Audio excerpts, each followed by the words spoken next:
How's it working for you? Dr. Phil's brilliant thing that he used to ask everybody, that simple question is the essential mental health question. People start to get tired of their responses that do them no good, and that tends to be when they're willing to try something else. Forgiveness is the practice of extending your moments of peacefulness. Forgiveness is deciding what plays on your TV screen. Forgiveness is the power that comes from knowing a past injustice does not have to hurt today. Forgiveness is available anytime. It is completely under your control. It does not rely on the actions of others. It is a choice you alone can make. That is from our guest today, Dr. Fred Luskin. Hey, Heal Squad! Surprise, surprise! It's not Maria Menounos. It's Mr. Maria Menounos, subbing in for my beautiful and talented wife. And yes, as you heard in the intro, these two parts over the next few days are going to be all about forgiveness, not just forgiveness for others, but forgiveness for self. On today's episode, we're going to talk about harboring resentment and how physically that can make you sick, and his proven guide for anyone needing to forgive their past grievances, what to do, how to apply it. It was an amazing conversation. I got a ton out of it. I really hope you guys do too. I feel, and we're going to get into it, but forgiveness, it's, we'll always say it's for you as much as the other party, but when you listen to Dr. Luskin and you find out how your lack of forgiveness is holding you back in so many other areas of your life, how it's harming you in so many other areas of your life, to me it was very inspiring. I hope it is for you too. Obviously, let us know in the comments. And here we go. Dr. Fred Luskin on the subject of forgiveness. I'm so moved by your videos, particularly your TED Talk. And it's been something that I've been doing little by little, and just noticing the rewards I'm getting. I'm still doing it. It's been decades of a process, but first of all, thank you for doing this. Your message is so important, as I said. I guess how did you get there? How did you get to the science of forgiveness? Let alone, we all know forgive and forget, and we're told to forgive in our religions and such, but how did you get to the science? Let me back up a bit and tell Please. you that it's still a work in progress for me too, Okay. because it is really hard to deal with the fact that people can behave terribly and it doesn't stop during life. And you're challenged. You're just challenged by crappy human behavior. And that's just part of what it means to be a human being. So, join the crowd if you're like still working on it, because that we're all just working on it. I started this way or this field because not only was I working on it a generation ago, but I failed. And I disrupted my family's life by being so miserable over a mistreatment. I mean, I was just a mess, an angry, bitter, frustrated, uptight, self-pitying mess. And it was your mistreatment? Was it medical mistreatment or just mistreatment by another human being? A very close friend betrayed me. Okay. And that's normal stuff. But Yeah. at that point in my life, I had no recognition that it was normal stuff. So I behaved awfully and I felt sorry for myself and all this other stuff. And then one day, my wife came to me and said, basically, Fred, I love you. I just don't like you so much. I'm really disappointed, and I know you could do better than this and grow up. So that kick in the butt made a difference, and over a modest period of time, I dug myself out of a pit and I recognized that I had forgiven that person, that it was only forgiveness that freed me, All the other stuff I tried didn't help, and I was a licensed or a close to licensed therapist. It did me no good.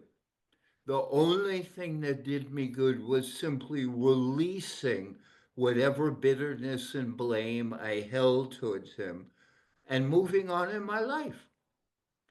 And that insight coincided with my needing a dissertation to graduate from a PhD at Stanford. And so I started by taking what had helped me and I turned it into a randomized study that was successful. And that started the Stanford Forgiveness Project. So, can you share with me some of the statistics from the studies to further inspire us? I mean, I don't think the statistics matter that much, but Well, I'm um, just saying for naysayers, because here's the thing, Doc, in my experience, and I always joke on this show, we have the oh yeah, greatest no, but doctors and healers and people like that. I'm a regular guy, so I just know for most people, they can't get there. So oh, anything we can arm them no, with to help no them, question. inspire them, you know? Well, I can tell you that we did a project with mothers from Northern Ireland who had their children murdered in the violence. And we did a week of forgiveness training and sent them back to Northern Ireland. And the pre-post assessment between when they got to Stanford and 6 months later showed significant, not by chance, improvement in depression, anger, and stress. So that's a pretty profound Mm. change. Our big project, which came after my dissertation, showed significant, that's the statistical term, that the positive results were not by chance or just random, that they were so unusual that you can claim with some certainty.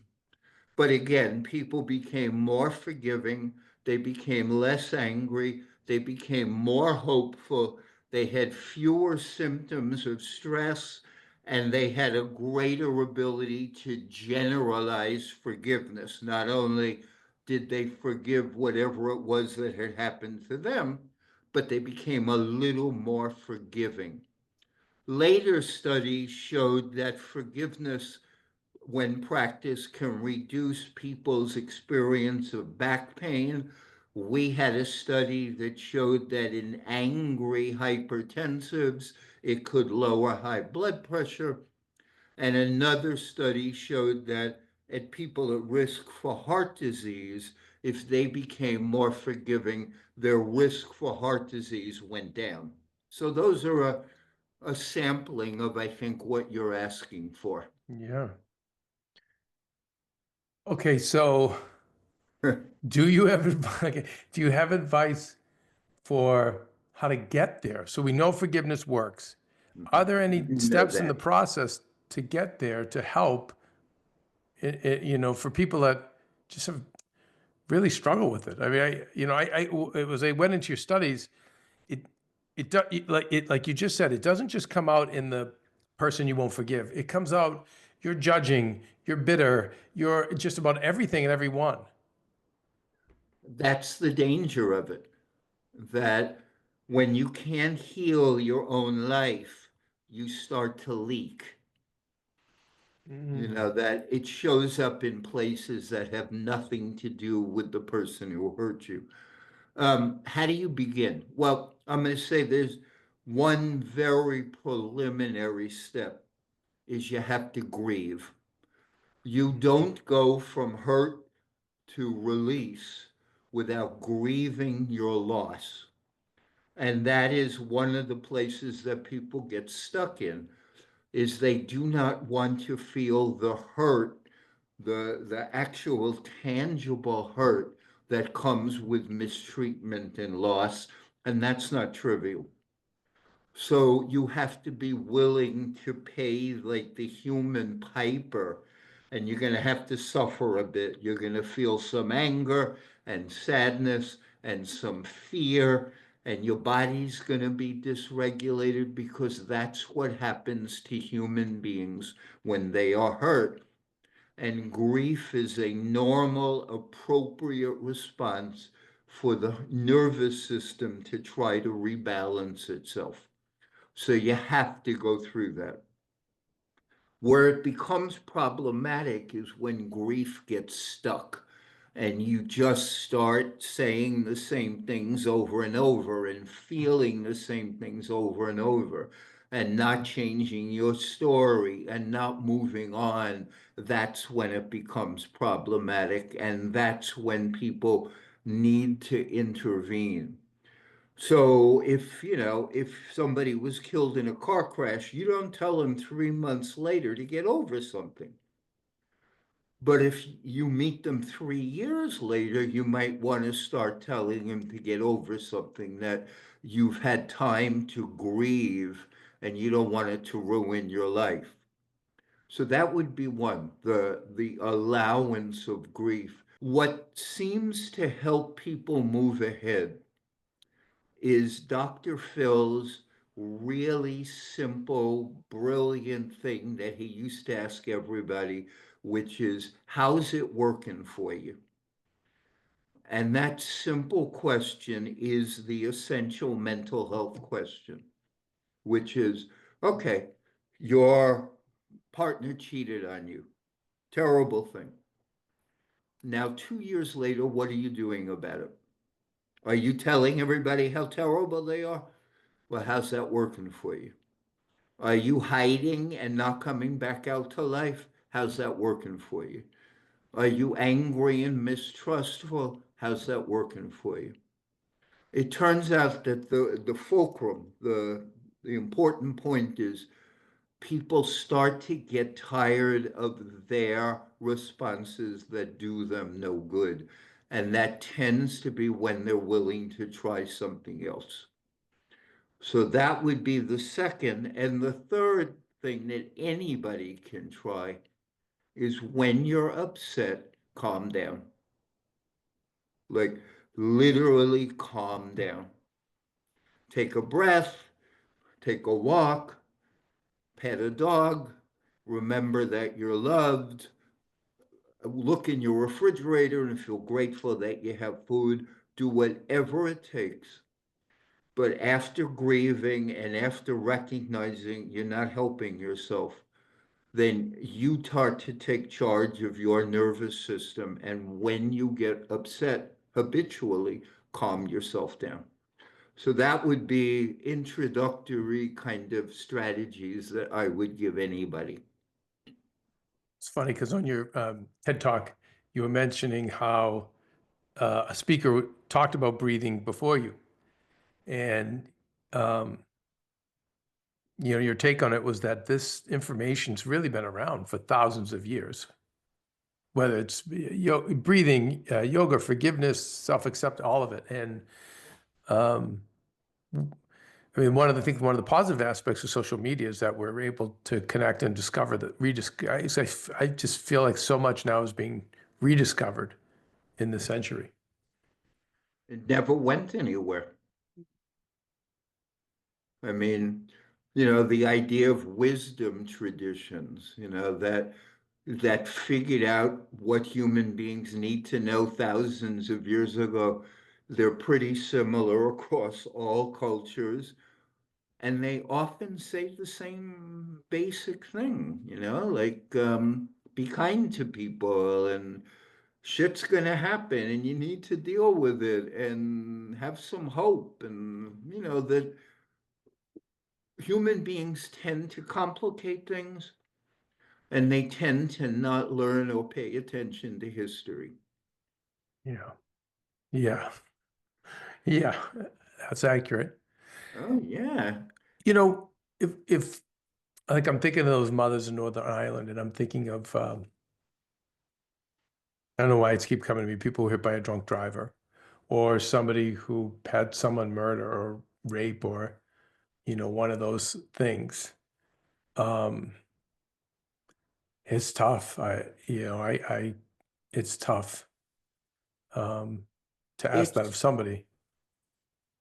it's tough, and after a period of time, and that's the central thing, it's tougher not to.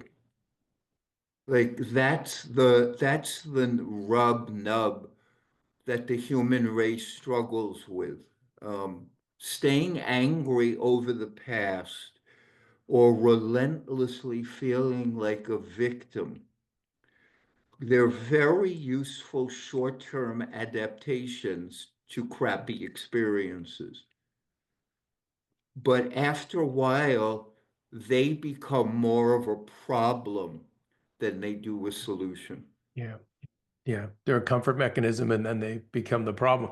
I think the tricky part, and this is why it's so good you're doing your work, is getting people that are in that dark state to realize that it's so dark, not just because of the act that happened, but now because they're hanging on to it and they're not willing to forgive. I feel like that's the linchpin to get them to understand that, it might be harder now, easy later. It's hard to forgive at first, but then yeah, I noticed it in my life, and I know that you even mentioned people for 20, 30 years that yeah, and I can say I'm guilty of that. It's weird, isn't it, when you look back and think, like, yeah, it was a horrible thing that happened, but why didn't I let it go maybe 5 years out? Or like, what was it that kept me so connected to it? Yeah, well, I think as a male, one of the things that I was taught is the best revenge is success. So use it as motivation, Hmm. and I did, and then I found myself after 20 years sick and exhausted. Yeah. It Oh, just had what? worn me out physically. And by the way, I honor my journey is what it was, and the good and the bad and all of it. Obviously, I have regrets, but at the same time, I did come to that realization, and that we always say on the show, which I think was from Tony Robbins, "What got you to Egypt won't get you to the promised land." And so um, I think I can think of my guy friends who are the same way, and if I went to them and said, "Hey, let go of this," they'd say, "Why? It's great. I'm kicking ass." Like I'm, yeah, and um, you'd have to peel. I think I'd have to peel the layers a little deeper with them to say, "Well, you are, but you don't seem happy. You're working all the time. You're very much just into the kill, and then a release, then a kill, then a release." So, yeah, I guess I just keep coming from that place. Like, how do we break through with people? I know everyone has to go on their own journey. But I have seen from my own life that having the yeah is and the more I do, the better it gets. Okay, so how have you applied this to yourself? None of us is perfect. Have you had to forgive yourself? I'm going to back up and answer a couple Please, of things that were in let's your last go. thing. One, decades ago, when we did a big project, we found that when we advertised for forgiveness, we got hundreds of women and only a couple men. So we Ah, ended up speaking to a reporter oh, from the San Francisco Chronicle and told him that and said that, we're going to have to start looking for people who want to deal with a grudge. And the minute we put the word grudge in there, yeah, we you got got it. men. Yeah, that's us. I'm just I'm just That's letting you us. know. The second thing that I want to say is, and I see this a lot working at Stanford. I work with sports teams. I'm a mindfulness teacher for a number of Stanford varsity teams. Um, you describe a very narrow vision of success. Yes. That and I it's call a it 20th century vision of success. That's what I say. and it's not just male though. I mean, it may predominate in No, I men, see it in everybody. Yeah. It's still, I always try to tell people like, no, it's not 1996 anymore. It's, but we look at success sometimes as small aspects of achievement. So, like, winning, getting ahead, being financially successful, being able to buy things, being on top. And those are aspects of success. But we don't look at the parts of success that are about a happy, successful life. Yeah. And that's missing often from our idea of success, and what you found, which is very common, and even one of the issues around forgiveness, you found that your narrow vision of success or pushing ahead didn't give you the bandwidth to ask yourself, well, what do I do when that's not working? Right.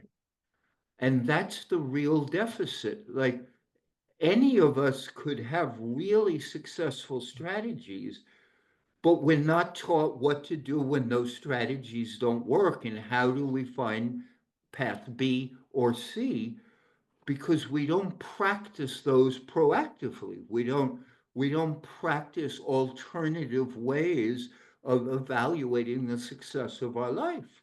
And Doc, it goes back to me, what you just said is we have to redefine success, because if we could look at success as joy and fulfillment, That's it. then we're going to realize that this is counterintuitive.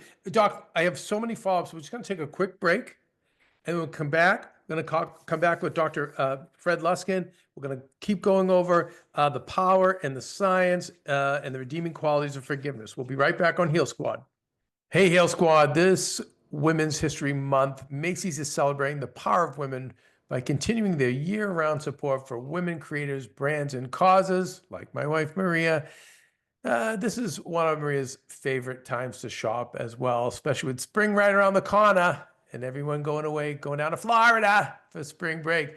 But I also do love that Macy's does things like this, like supporting women-owned brands. To name a few of those brands, there's Sunday Riley. They've got great skincare products. Katy Perry, Patricia Nass, and Anastasia, Beverly Hills. So Anastasia happens to be a friend of ours, a friend of our show, who we've had on, and is a great inspiration for women as well. And I just love the fact that Macy's gets behind her. It's just more proof of why it's a great brand and why it's a brand we work with. But you can also make a difference, because Macy's is partnering with Girls Inc. to help young girls grow through mentorship. Mentorship is it is so valuable. Seeking mentors, being a mentor. We never have enough. We always need more of them. But you can do your part when you shop by just rounding up your purchase in store and donate online to contribute to this amazing cause. So join the celebration, treat yourself while supporting female entrepreneurs, and shop now through March 31st at Macys.com/purpose. Back with Dr. Fred Luskin. We're talking again about forgiveness. And, what we said before the break, joy and fulfillment. I just went, I would probably get choked up even thinking about it. One of my best friends from college, her dad passed at 89, and I went to the wake. And, in Catholic, they have the wake and then the funeral. And,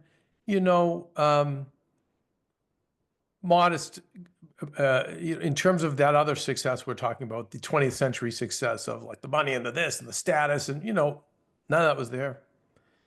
But I see all the grandchildren close and crying together. And one of the many, many, many people that showed up was the captain of his 1974 Little League team. Wow. And he asked, makes me want to cry. He asked if they could bury the team trophy with the father. Wow. Yeah. Think about the impact the man had 40, 50 years later. I know. And it's like all the other crap we hang on to, like what, my wife's father is Greek immigrant, and he is all about this. He's about his gardening and his singing and being with people and family. He works hard. He works harder than anyone I know, but it's money. Nah, it's fine. He likes money. He's smart with money, but it's all those other things. And yeah, and I think that is, if we can redefine success, as joy and fulfillment. Well, how much joy and fulfillment do you have if you have hatred in your heart or lack of forgiveness? You know? You're not easily gonna find great relationships when you motivate yourself the way you described before, as Yeah. I'm driven by anger, I'm driven by this tight need to control and dominate.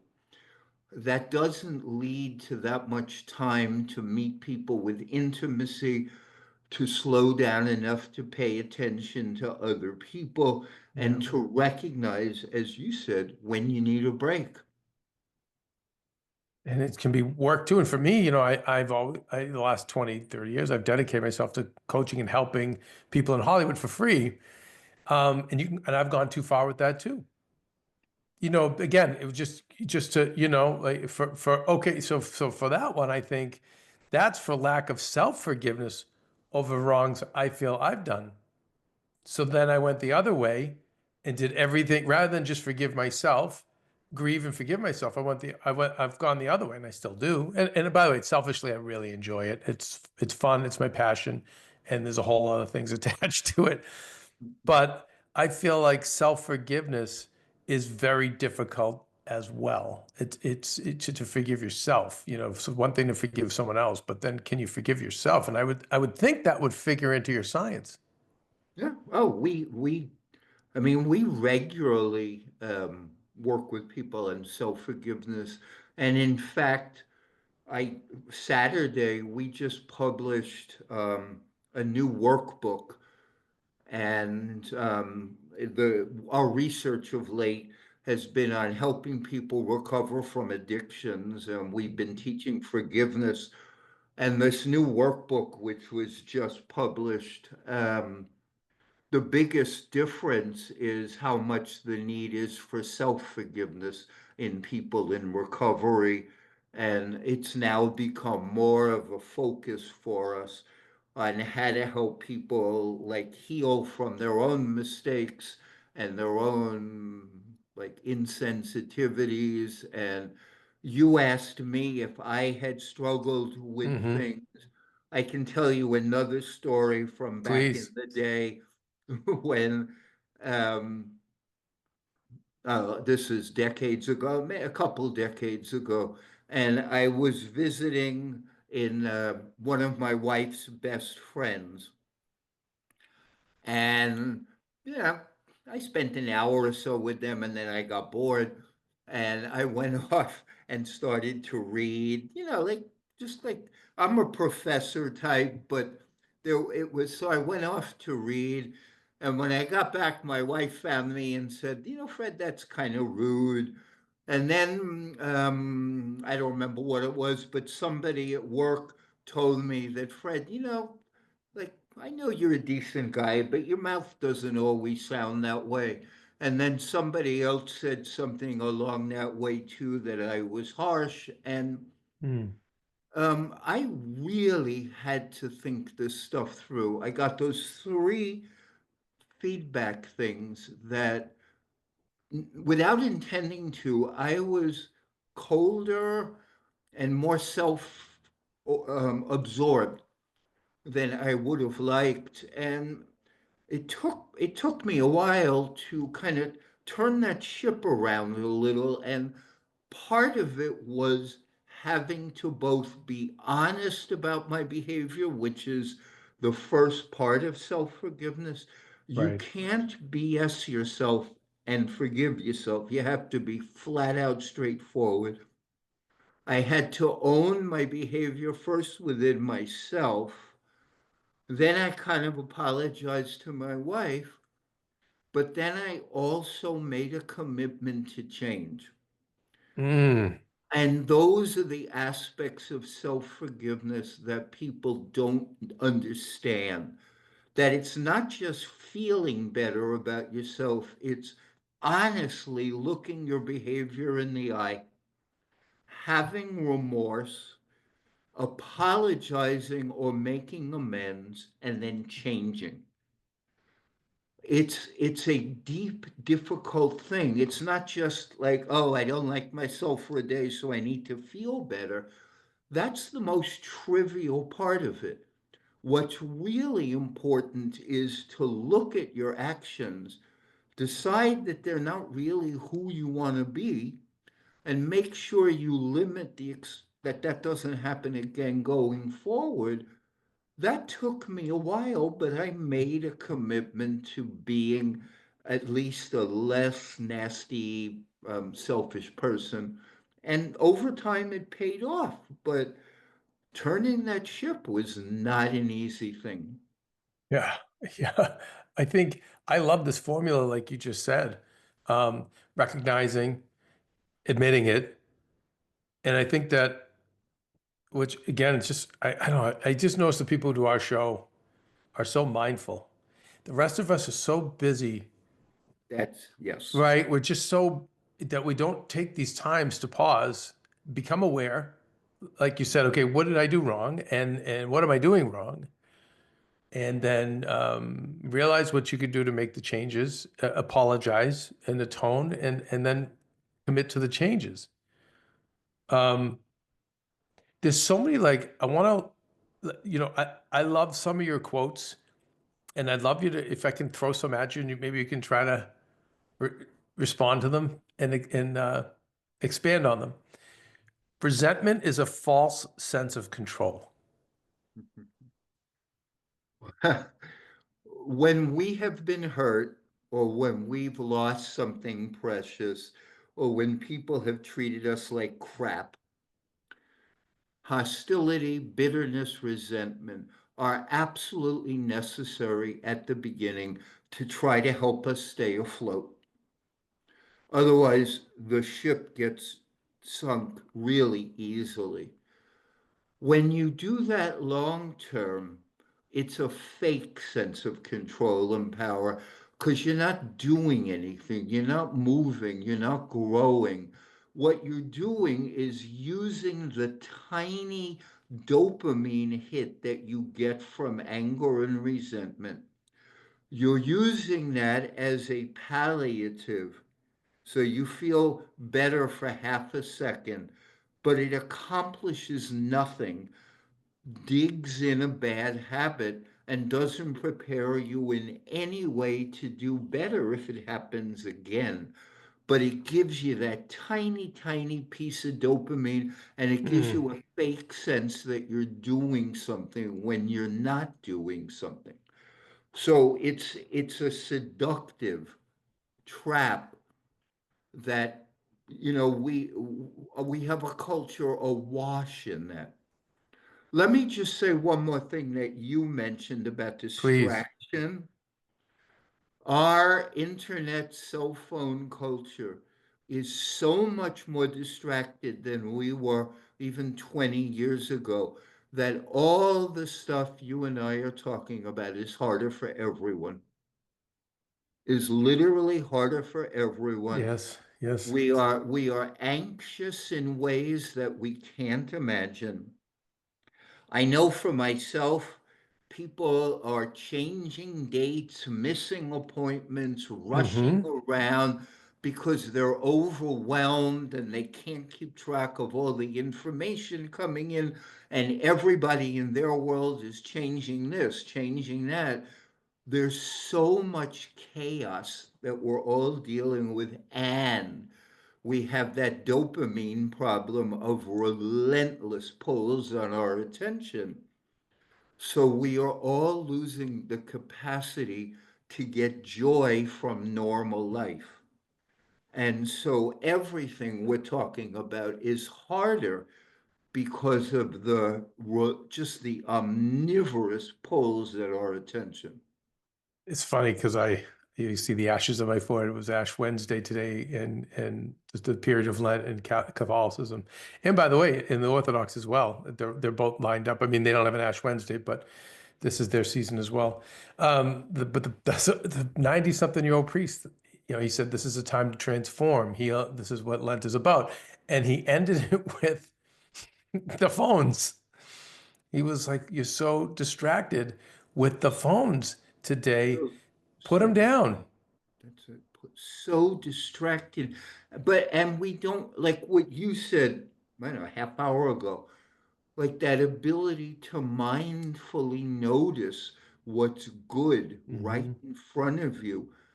That's the beginning heart of how we teach forgiveness, because one of the research findings is that the more grateful you are, the easier it is to forgive, because grateful people notice what's good.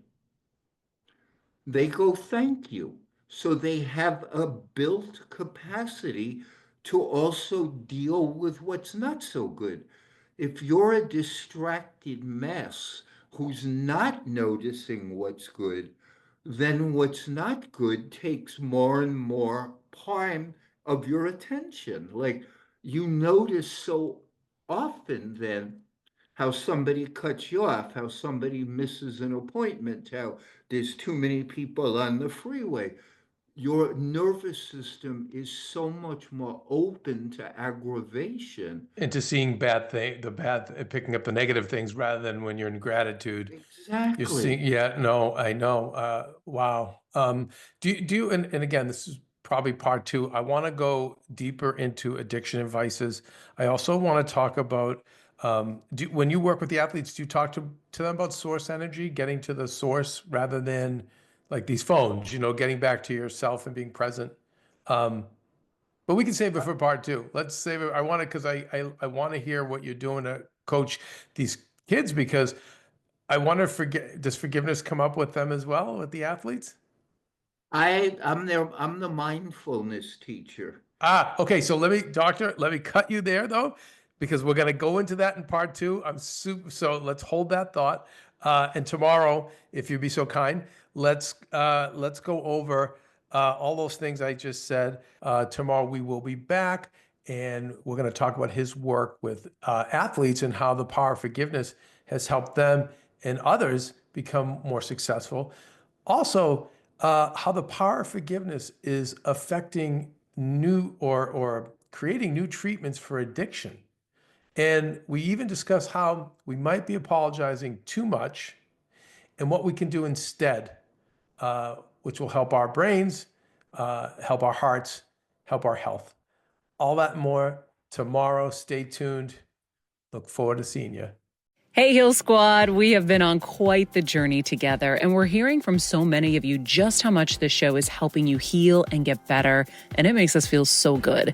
We love, love, love it, and we just ask that you don't keep it to yourself. Spread the message and share the show or your favorite episode with your friends. And if you want to help us even more, you can leave us a 5-star rating and a comment on Apple Podcasts or Spotify, and follow us on Instagram at Heal Squad. You can also DM us anytime because we love connecting with you. And finally, you can also join us on Patreon for our monthly live heal events with world-class healers and ad-free episodes exclusive only to Patreon and our Super Heal Squad for as little as $10 a month.